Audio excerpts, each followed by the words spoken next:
دین تو اللہ کے نزدیک اسلام ہی ہے، اور اہل کتاب نے جو اس دین سے اختلاف کیا تو علم حاصل ہونے کے بعد آپس کی ضد سے کیا،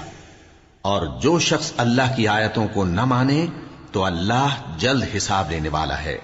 اے پیغمبر،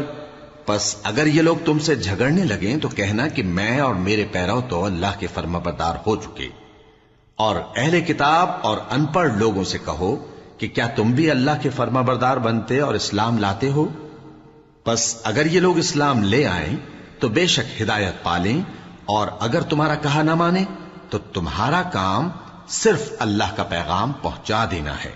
اور اللہ اپنے بندوں کو دیکھ رہا ہے۔ جو لوگ اللہ کی آیتوں کو نہیں مانتے اور انبیاء کو ناحق قتل کرتے رہے ہیں،